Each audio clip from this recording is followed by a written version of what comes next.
Ozzy Osbourne no nació estrella. Nació como John Michael Osbourne, en un barrio obrero de Birmingham, Inglaterra, en 1948. Su infancia fue todo menos glamorosa. Pobreza, trabajos precarios, una familia numerosa y una dislexia que lo alejaba de los libros pero lo acercaba a la música.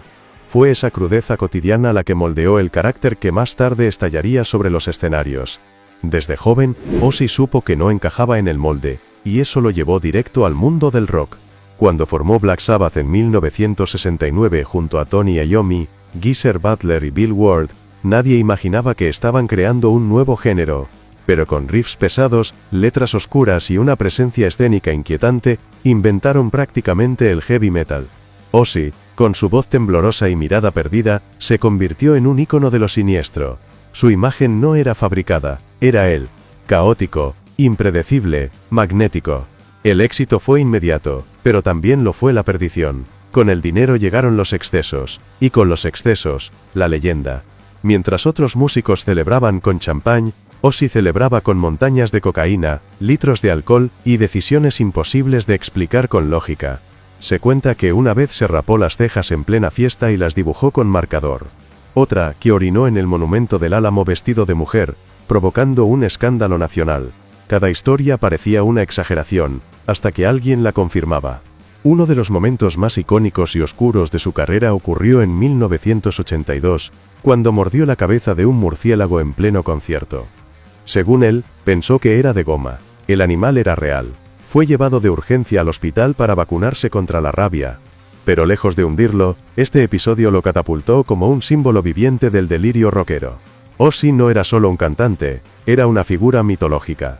Su matrimonio con Sharon, en medio de esa locura, fue otra paradoja. Ella no solo fue su esposa, fue su manager, su sostén y su ancla.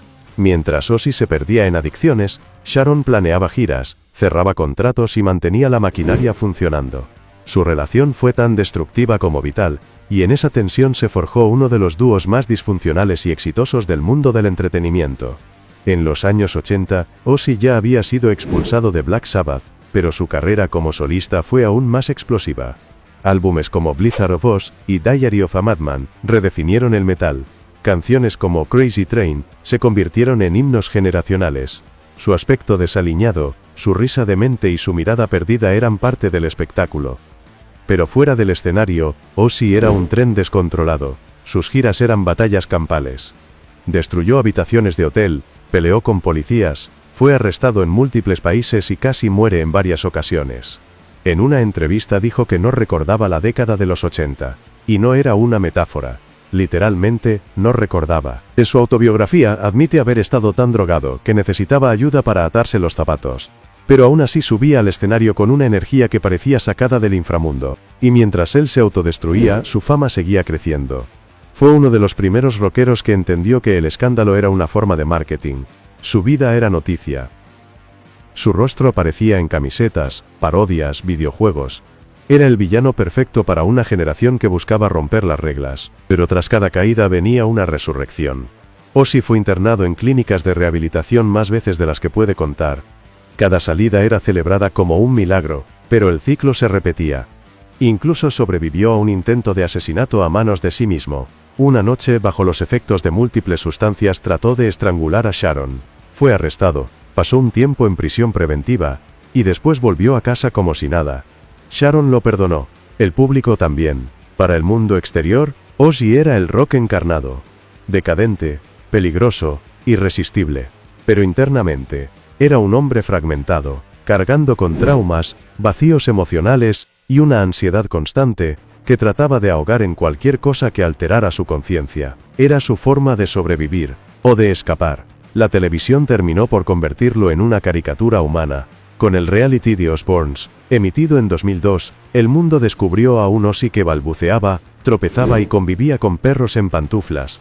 Fue un fenómeno cultural. La audiencia se reía, pero también se preguntaba, ¿esto es gracioso o trágico? La línea era tan delgada como su lucidez, y sin embargo, ahí seguía, como si nada pudiera matarlo. Ozzy se convirtió en un símbolo de resistencia absurda.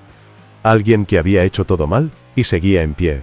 Un milagro ambulante del rock, que acumulaba errores, arrepentimientos y, sorprendentemente, una base de fans cada vez más grande. Hoy, mirar hacia atrás en esa etapa, es como revisar el historial médico de un dios pagano. Una vida imposible de replicar, inimitable, irrepetible, porque Ozzy no solo fue víctima del rock, fue su profeta más extremo, el monstruo que el propio rock creó, y que, de alguna manera, aún sigue rugiendo. Entrar a la casa de Ozzy Osbourne es como asomarse a su cerebro, caótico, oscuro, excéntrico y completamente impredecible. Su hogar actual, ubicado en un barrio exclusivo de Los Ángeles, no es una simple mansión de celebridad. Es un museo viviente de rarezas, un refugio decorado con gusto dudoso, y al mismo tiempo, una fortaleza donde el príncipe de las tinieblas vive sus días con pantuflas de peluche y cámaras de seguridad en cada rincón. Las paredes están cubiertas de retratos, cruces, objetos góticos y memorabilia que mezcla su carrera con un extraño sentido del humor. Hay vitrinas con figuras de acción de sí mismo, un trono medieval donde a veces se sienta a ver televisión, y una vitrola que reproduce vinilos antiguos mientras sus perros corren por los pasillos. Todo parece decorado por alguien que nunca pudo decidir entre un castillo embrujado y una juguetería para adultos de los 90. Una de las habitaciones más comentadas es la que Ozzy llama la cueva. Un sótano con paredes negras, luces tenues y un sistema de sonido envolvente. Allí guarda guitarras firmadas, discos de platino, casetes viejos y una colección de huesos humanos, o al menos eso dice él. Nadie ha querido confirmar si son reales. Lo cierto es que el ambiente es tan espeso, que parece diseñado para una sesión de espiritismo más que para una tarde de relax. El baño principal tiene grifos dorados en forma de murciélago, un detalle que Sharon mandó instalar como broma y terminó quedándose. La cocina, en contraste, es moderna, blanca, casi clínica. Es el único lugar sin rastros de Ozzy, lo cual tiene sentido porque rara vez entra. Él prefiere su silla favorita del living, una especie de trono acolchonado con vista al jardín, desde donde observa a los pájaros mientras toma café y escucha Black Sabbath en volumen bajo. La decoración de la casa es una mezcla entre lo lúgubre y lo entrañable. Hay cortinas pesadas que bloquean la luz como si el sol fuera su enemigo, pero también fotos familiares, dibujos de sus nietos colgados junto a portadas de discos. Es como si su casa no pudiera decidir si es un museo del horror o una sala de estar normal. Y eso es, precisamente, lo que la hace tan Ozzy. El jardín es otro universo. Tiene esculturas de dragones, una fuente con forma de calavera, y plantas que él mismo riega cuando se siente con fuerzas. En una entrevista reciente, confesó que la jardinería lo calma. Que estar con las manos en la tierra le recuerda que aún está vivo. A veces, según Sharon, habla solo mientras poda un arbusto, o le pone nombre a los pájaros que lo visitan. Hay uno en particular, un cuervo, al que llama Tony, en honor a su ex compañero de banda. Los pasillos de la casa tienen sensores de movimiento que activan luces rojizas, como si uno entrara a una catedral subterránea. Hay cámaras en todos lados, y aunque Ozzy ya no las ve con regularidad, Sharon las mantiene activas. Dice que no es por seguridad, sino por costumbre. Con Ozzy, uno nunca sabe qué puede pasar. En su habitación, la cama está cubierta con sábanas negras y una manta con el logo de Black Sabbath bordado a mano. En la mesita de noche, libros sobre ocultismo, una caja con medicamentos y una linterna, por si los demonios vienen de noche, bromea él. Pero no todo es broma. Ozzy sigue teniendo pesadillas, algunas tan vívidas que grita en sueños, es parte de su rutina, como si su mente aún no pudiera desconectarse del escenario. Pero quizá lo más impactante no es lo visual, sino la sensación. Visitar la casa de Ozzy no se siente como entrar en una mansión lujosa. Se siente como visitar un templo privado, un lugar donde cada objeto cuenta una historia, y cada rincón tiene una cicatriz. No hay lujos ostentosos ni minimalismo. Hay alma, desorden, memoria, y mucha oscuridad. Porque el verdadero lujo de Ozzy no está en cuánto cuesta su casa, sino en lo perfectamente imperfecta que es. Una casa construida no para impresionar al mundo, sino para contener a una mente que vivió demasiadas vidas. Y que ahora por fin, tiene un lugar donde descansar. Cuando se piensa en Ozzy Osbourne, lo último que viene a la mente es la imagen de un abuelo tierno contando historias a sus nietos. Y sin embargo, eso es exactamente lo que ha terminado siendo. Detrás de los gritos guturales, las cruzadas satánicas en el escenario y las leyendas de excesos, hay un hombre que encontró en la familia un refugio que ni las drogas ni la fama pudieron darle. Su relación con Sharon Osbourne ha sido, durante décadas, una mezcla de telenovela, guerra y redención constante. Ella lo conoció cuando él era un desastre con patas, y en lugar de huir, decidió construir un imperio con él. Ha sido su manager, su enfermera, su compañera de batallas legales y emocionales, y su tabla de salvación. Ozzy ha dicho muchas veces que sin Sharon, estaría muerto. Y aunque han pasado por rupturas, traiciones y escándalos públicos, hoy siguen juntos, en una dinámica que solo ellos entienden. En casa, Ozzy ya no es el rockero salvaje. Es el hombre que pregunta qué hay para cenar, que olvida dónde dejó las llaves y que se emociona cuando ve llegar a sus nietos. Tiene 6 en total, y aunque no todos lo ven con frecuencia, los momentos en que se reúnen son sagrados para él. Les cuenta historias que parecen salidas de películas, y muchas veces lo son, porque su vida está plagada de anécdotas que ningún niño cree al 100%. Para ellos, el abuelo Ozzy es más una figura mágica que una persona real. Con sus hijos, la relación ha sido más compleja. Jack y Kelly, que crecieron bajo la mirada pública gracias al reality The Osbournes, han hablado abiertamente sobre las dificultades de vivir con un padre que pasaba más tiempo sedado que presente. Sin embargo, con el tiempo, esa distancia se transformó en comprensión. Jack, especialmente, ha estado muy cerca de Ozzy en los últimos años, ayudándolo en temas de salud, documentales y proyectos personales. Lo llama un milagro con patas. Kelly, por su parte, ha heredado la chispa sarcástica de su padre. Su relación con Ozzy es de constante burla cariñosa. Se mandan mensajes con memes, se ríen de su fama y a veces lo regaña como si fuera ella la adulta responsable. En una entrevista reciente dijo: "Mi papá ha hecho de todo, menos aprender a usar un microondas. Pero es el tipo más dulce del mundo cuando quiere serlo". Aimee, la hija menos mediática, decidió alejarse del foco familiar desde joven. Aunque su relación con Ozzy ha sido más reservada, no está rota. Simplemente eligió otro camino, más silencioso. Y Ozzy, aunque le costó entenderlo al principio, hoy lo respeta. Dice que de todos sus hijos, ella es la que más se parece a él en espíritu, solitaria, creativa y algo oscura. Dentro del hogar, Ozzy tiene rituales familiares curiosos. Le gusta ver películas de terror con sus nietos mayores, siempre que Sharon esté lejos y no lo regañe. También es fan de los juegos de mesa, aunque rara vez sigue las reglas. Tiene una risa infantil cuando gana, y una mirada dramática cuando pierde, como si estuviera actuando en un escenario invisible. No se toma nada en serio, excepto su rol de abuelo raro pero genial. Sharon, por su parte, maneja todo con la precisión de una CEO. Organiza los horarios de visitas, las rutinas médicas, los viajes familiares, pero también sabe cuándo soltar el control y dejar que Ozzy sea, simplemente, un hombre mayor que quiere abrazar a sus nietos sin tener que dar explicaciones. En esas escenas cotidianas hay algo profundamente humano, un contraste que desarma cualquier prejuicio. Y lo más sorprendente es que Ozzy, a pesar de todas sus limitaciones físicas, sigue buscando formas de conectar. Graba mensajes de voz divertidos para sus nietos, inventa canciones absurdas con sus nombres, y a veces simplemente se sienta con ellos a mirar por la ventana. No dice mucho, pero está. Y para una familia que vivió décadas de ruido, ese silencio compartido vale más que 1000 palabras. Porque tal vez el mayor acto de rebeldía de Ozzy Osbourne no fue morder un murciélago, destruir una habitación de hotel o desafiar la muerte, sino convertirse al final en un hombre que encuentra paz en la risa de sus nietos y en la mano de la mujer que nunca lo soltó. Ozzy Osbourne ha sobrevivido a sobredosis, accidentes, peleas, infecciones, caídas desde escaleras, internaciones, adicciones severas y todo tipo de autodestrucción. Pero lo que realmente lo ha puesto contra las cuerdas ha sido su propio cuerpo. En 2020, reveló públicamente que sufre de Parkinson, una enfermedad degenerativa que afecta el sistema nervioso y altera todo, desde el movimiento hasta el habla. Fue un golpe duro, no solo para él, sino para millones de fans que siempre lo vieron como una figura invencible, pero la verdad es que los síntomas llevaban tiempo apareciendo. Ozzy ya mostraba dificultades para caminar, temblores en las manos, caídas frecuentes.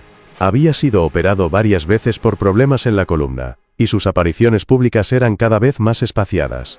Cuando finalmente dijo la palabra Parkinson, muchos lo vieron como una confesión, pero para él, fue una forma de liberar presión. Desde entonces, su rutina ha cambiado por completo. Ya no hay giras, ni grabaciones maratónicas. Hay fisioterapia, medicamentos, chequeos constantes, y días en los que levantarse de la cama ya es una victoria. Ozzy ha hablado abiertamente de esto. En entrevistas, dice que lo peor no es el dolor sino la pérdida de independencia.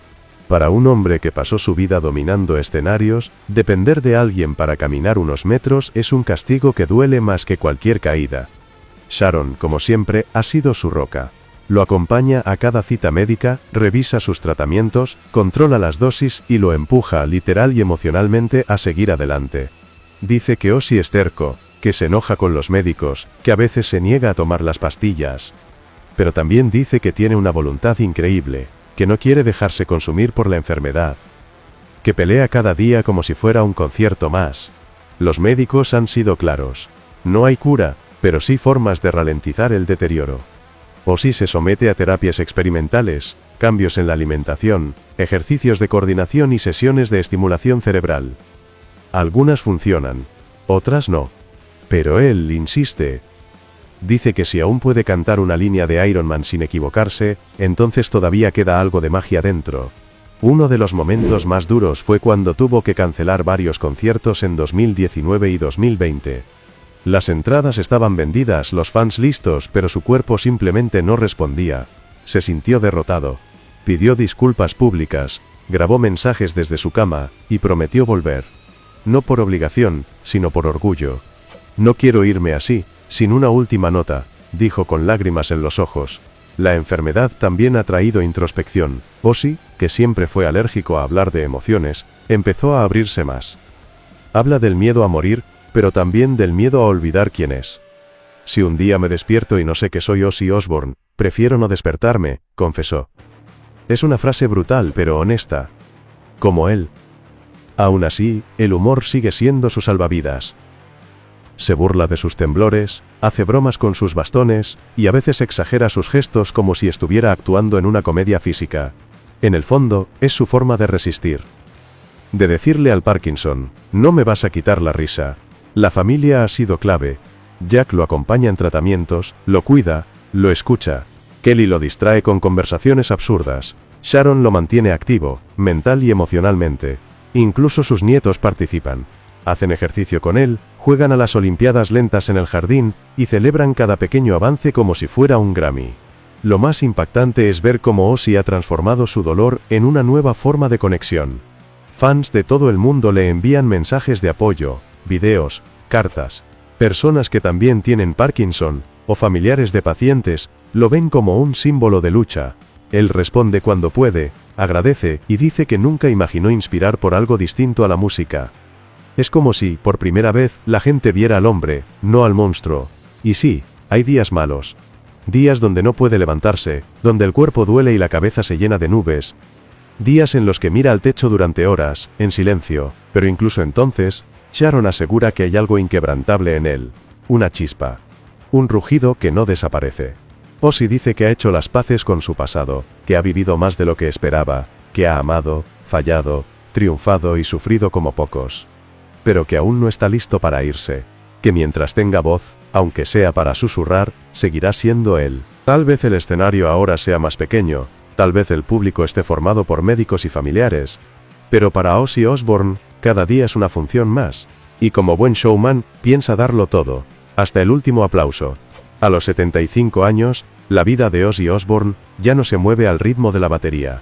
Ahora, su día comienza con pastillas, estiramientos y un café muy cargado. No hay giras, no hay multitudes, pero hay algo mucho más insólito. Paz. Y sin embargo, esa paz tiene sus propias rarezas, porque Ozzy sigue siendo Ozzy. Incluso, cuando vive como un jubilado excéntrico, en pantuflas negras con calaveras bordadas. Su rutina es más estricta de lo que muchos creen. Se despierta temprano, entre 6:30 de la mañana y 7 de la mañana, porque el cuerpo ya no le permite dormir más.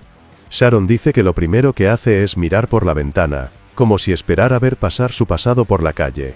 Luego, le siguen un puñado de medicamentos, algunos para el Parkinson, otros para los dolores crónicos, y una caminata lenta por el jardín, acompañado por uno de sus perros. Una parte esencial de su día es la televisión. No es fan de los noticieros, pero sí de los programas de crímenes reales, documentales sobre ovnis y repeticiones de The Twilight Zone. Tiene teorías extrañas sobre algunos episodios, y asegura que los aliens están entre nosotros desde los años 50. Sharon, acostumbrada, solo levanta las cejas y sigue leyendo. Ozzy también ha descubierto el gusto por la lectura, aunque no libros convencionales. Le gusta revisar enciclopedias médicas antiguas, textos de ocultismo, revistas de tecnología que no entiende, y artículos sobre física cuántica. A veces le pregunta a Jack, ¿tú crees que el alma tiene masa? Y se queda en silencio por minutos, como si la respuesta estuviera por llegar flotando desde alguna dimensión paralela. La música sigue siendo parte de su día, pero de una forma más introspectiva. Ya no pone los amplificadores al máximo. Prefiere auriculares grandes, con sonido cálido, y pasa horas escuchando discos de blues, jazz y grabaciones de su juventud. En ocasiones, se emociona tanto que llora. No lo esconde. Dice que las lágrimas limpian lo que las drogas ensuciaron. De vez en cuando, toca algo. No mucho. Un par de notas en el piano, alguna melodía antigua tarareada en voz baja. Tiene una pequeña habitación con instrumentos, pero más que un estudio, parece un altar. Allí cuelgan fotos de sus ídolos, como Lemmy y Dio, y algunas velas que Sharon le deja encendidas, para que no se le apague el espíritu, bromea. Tiene sus manías, claro.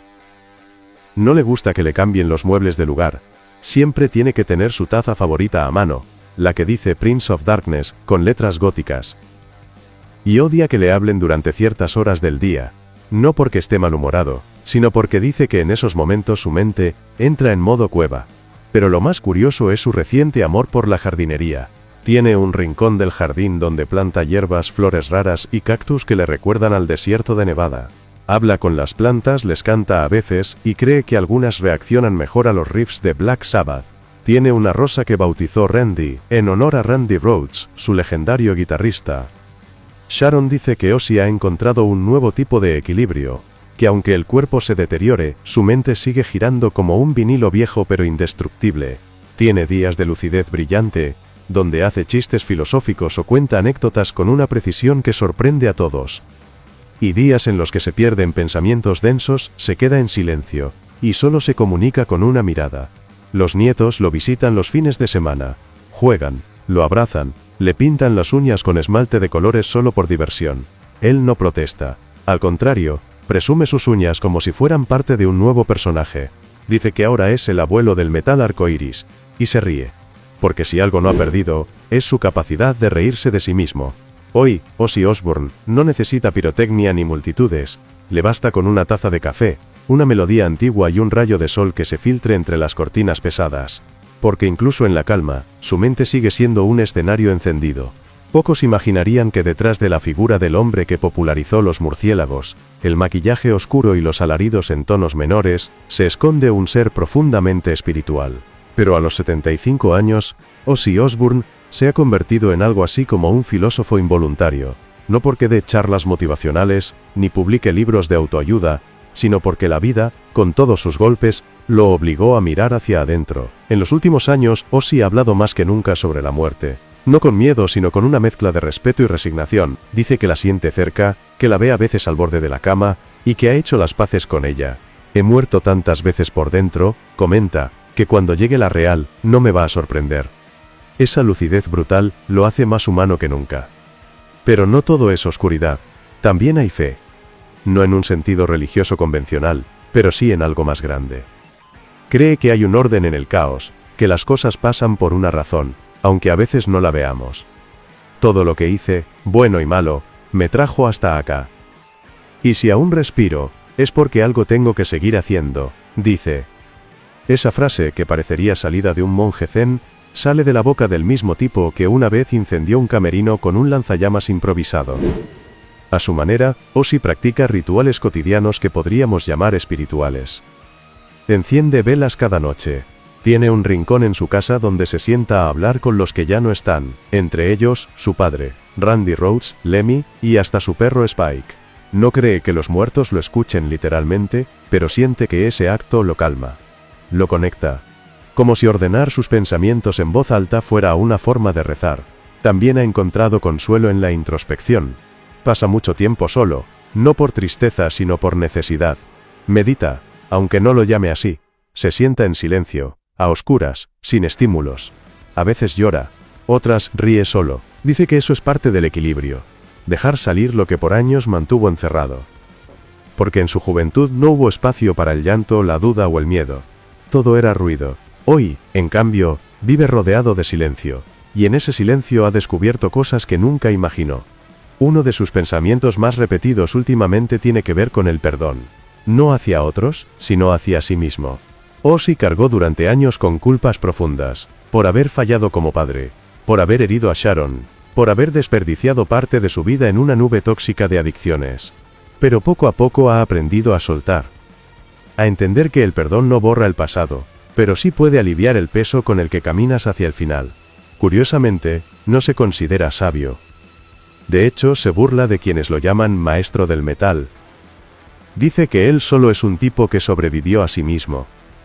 Pero a quienes lo conocen, les impresiona cómo ha madurado su visión del mundo. Tiene ideas simples pero contundentes. Como cuando dijo, si vas a ser una leyenda, asegúrate de recordar quién eras antes de convertirte en mito. O aquella otra. La fama es una droga peor que cualquier pastilla. Te hace sentir inmortal, y eso es lo más peligroso que hay.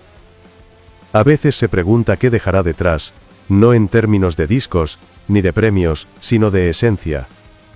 Quiere que lo recuerden como alguien que fue real, con errores y aciertos, con gloria y desastre. No quiere una estatua.